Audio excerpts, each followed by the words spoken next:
जय श्री कृष्णा। स्वागत है आपका साकेत पीठ सत्संग में।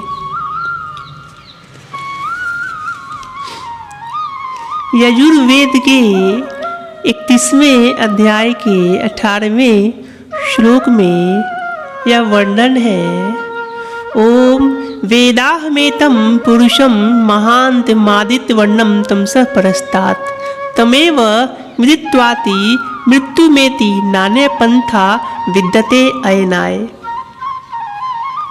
मैं उस परम तत्व को, आदित्य वर्ण वाले परम तत्व को, परम पुरुष को जानता हूँ और उसको जानने के बाद ही मनुष्य मृत्यु का अतिक्रमण कर सकता है, अर्थात जन्म और मृत्यु के चक्र से छूट सकता है। किंतु एक प्रश्न उठता है कि क्या सभी उस तत्व को जान सकते हैं? सोई जाने जे देहु जनाई, जानत तुम्हें तुम्हें हो जाई। परमात्मा जिसको अपना स्वरूप जनाना चाहते हैं, बताना चाहते हैं, वे ही परमात्मा का स्वरूप जान सकता है।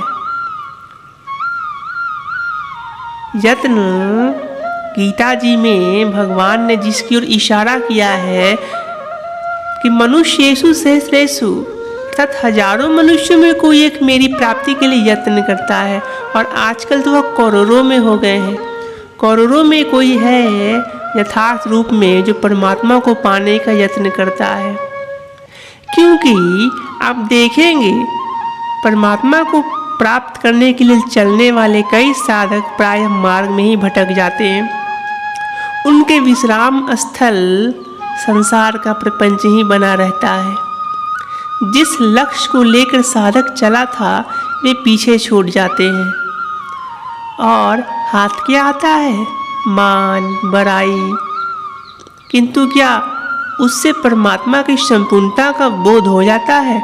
और यजुर्वेद का यह मंत्र वेदाहमेतं पुरुषम, क्या इसकी सिद्धि हो रही है? नहीं, कदापि नहीं। साधकों को चाहिए कि एकमात्र लक्ष्य परमात्मा हो, उससे पहले कुछ नहीं।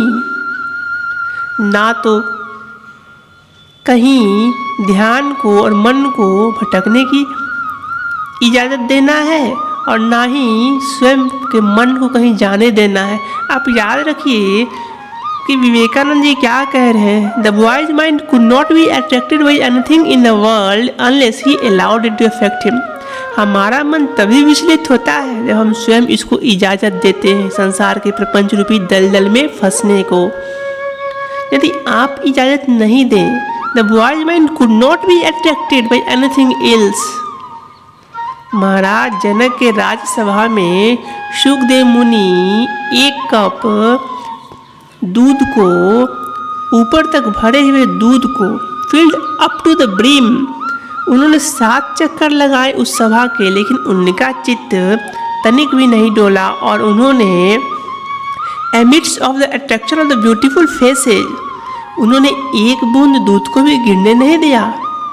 तब महाराज जनक ने उनको क्या बोला कि जिस तत्व को तुम जानना चाहते हो वह तुम्हें स्वतः ज्ञात है, तुमने उसे प्राप्त कर लिया है।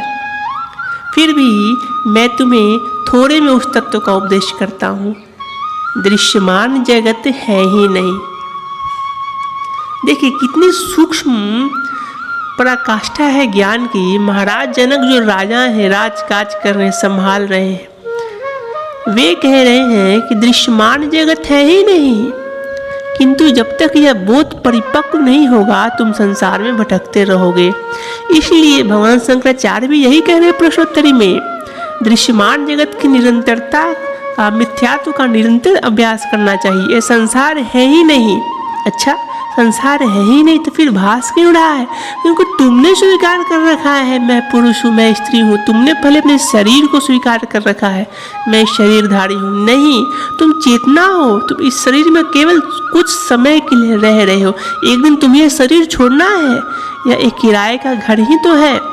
अब तुम उसमें राग कर लो, आसक्ति कर लो, मेरा घर, मेरा परिवार, मेरा सब कुछ, तो वही तुम्हारा बंधन है। किंतु मेरा शरीर नहीं, मैं इसमें दृष्टा भाव से रह रहा हूँ। ठीक है, शरीर के गुण दोष मुझे वहन करने पड़ेंगे, भूख लगेगी तो भोजन करना पड़ेगा, फिर भी मैं शरीर नहीं हूँ। तब आप ज्ञान की ओर कदम बढ़ा सकते हैं, तब आपको बोध होगा तत्व का, तब आप धीरे धीरे उस रस को अनुभव कर सकेंगे।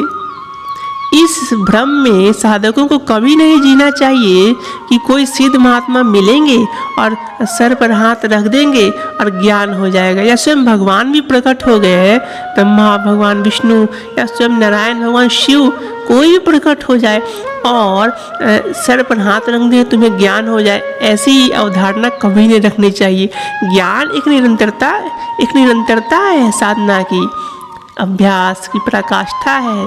जब ज्ञान का बोध होता है, ज्ञान धीरे धीरे हृदय में अंकुरित होता है, फिर वास्तव में अपने ही स्वरूप का बोध होता है।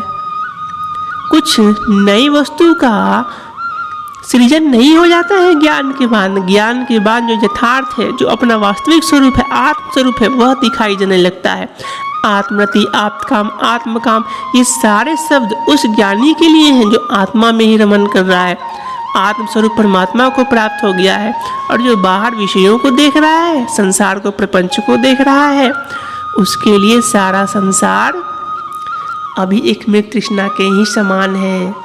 उसको ज्ञान प्राप्त करना अभी दूर है। हाँ, वे भी साधन में लगे रहे, वे भी एक न एक दिन प्रयत्न करेंगे, किंतु समय की व्यर्थता क्यों समय को व्यर्थ करना? जन्म जन्मांतरों से भटकने के बाद जो दुर्लभ मनुष्य की प्राप्ति हुई है, क्या इसीलिए कि हम इसको फिर नष्ट कर दें और एक नए जन्म का इंतजार करें? नहीं, इसी जन्म में तुमको यात्रा शुरू करनी है, इसी जन्म में तुमको परमात्मा को प्राप्त करना है। ऐसा दृढ़ निश्चय करना है कि हाँ जी, भगवान की प्राप्ति निश्चय ही होगी, अवश्य होगी। ऐसा निश्चय करने वाले को ही परमात्मा मिलते हैं। शेष चर्चा फिर कभी। जय श्री कृष्णा।